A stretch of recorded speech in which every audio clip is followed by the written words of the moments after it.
Oui, bonjour à tous, aloha. Alors à tous mes frères et sœurs, salute a y hermanas hermanos. Ouais, salut to all my people.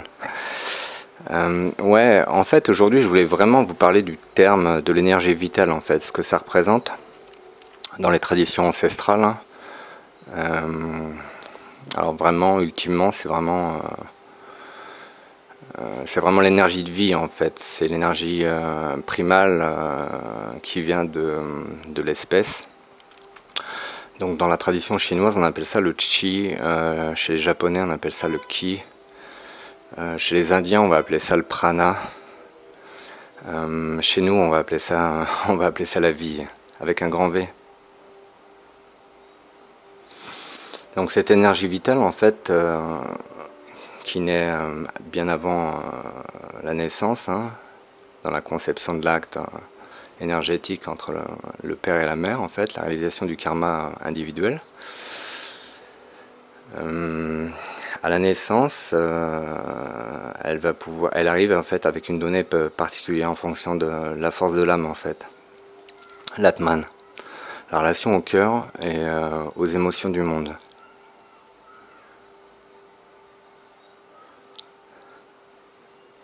Donc ce qui est intéressant finalement dans ce travail-là, c'est la conscience du corps énergétique, tel que enseigné par les yogis. Pour ma part, je viens d'une tradition qu'on appelle le Natha Yogi, qui est une voie de la main gauche. L'intérêt, c'est qu'en fait, elle n'a aucun dogme. Tout est lié finalement à la découverte de par soi-même de son monde intérieur, à travers des pratiques visuelles, énergétiques, et avant tout dans le souffle en fait. C'est ce qu'on appelle la science du pranayama, la science du souffle. Parce qu'il est dit en fait par la tradition que la vie est entre le souffle de la naissance et le souffle de la mort. Et en voyant vous-même votre karma se réaliser dans la conscience,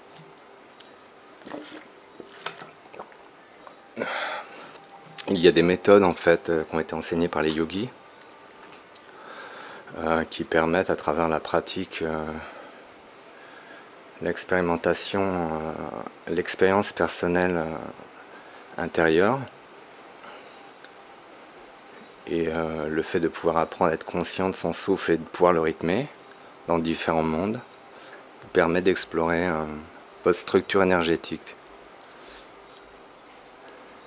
Elle a un intérêt en fait la connaissance de soi et des autres mondes et finalement de permettre à travers l'exploration personnelle et la libération qui est clairement physique, énergétique et à l'image du serpent. Dans la tradition indienne, il parle de la Kundalini, qui est en fait cette expérience de l'activation des 7 chakras en fait, et qui permet finalement l'ouverture du 3e œil. Cette expérience, pour ma part, je l'ai réalisée donc avec Vipassana, sur une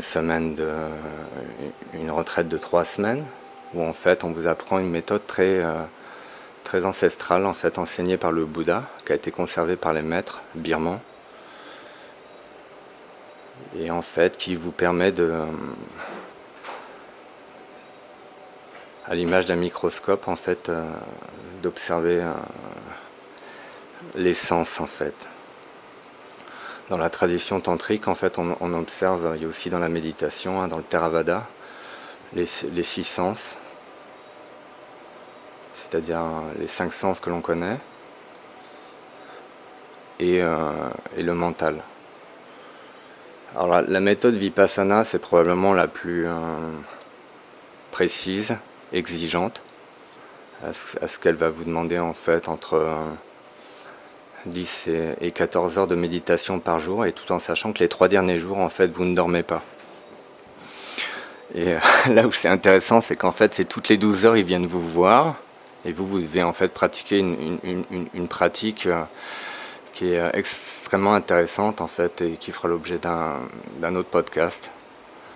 Euh, et ce qui est intéressant, c'est que vous avez vraiment ce film de science-fiction et cette expérience totalement psychédélique de folie et de transe qui, à un moment donné, la pression énergétique en fait est tellement forte que le troisième œil s'ouvre. Et là, toute votre mental est complètement éclairé. Là, en fait, c'est comme à chaque part d'illumination, en fait, vous enleviez une part de négativité de vous, en fait. Et c'est vraiment ça qui est transcendant, en fait, dans la méthode Vipassana, que certains d'entre vous connaissent probablement, ou peut-être, je l'espère. En fait, c'est une méthode qui est vraiment exceptionnelle au niveau de l'exigence de la conscience du corps, à travers une forme de labyrinthe, en fait, des points énergétiques que vous allez activer au fur et à mesure dans votre corps. Et ces points de conscience, en fait, dans le corps vont diriger l'énergie à l'image d'une pyramide dans votre troisième œil. Tout ce travail, en fait, il peut aussi être réalisé par d'autres biais, donc avec certaines plantes. J'en parlerai lors d'un autre rendez-vous. Et par des expériences aussi de relaxation ultime, hein. Éventuellement, il y a des traumas ou des ralentissements. Moi, ça m'est arrivé aussi, en fait, en ayant eu un accident de moto, en fait. À un moment donné, mon corps ne bougeait quasiment plus, en fait, sur quelques semaines. Et je suis passé vraiment par cette phase d'immobilisation à travers l'expérience du corps. Donc elle peut être réalisée en fait par plusieurs biais, comme vous l'avez compris, et c'est tout ce qui en fait la beauté. Bon, bah, j'espère en tout cas que ce podcast vous a intéressé. Sachez que pour ma part, je vous donne rendez-vous très bientôt et je vous embrasse tous. La suerte.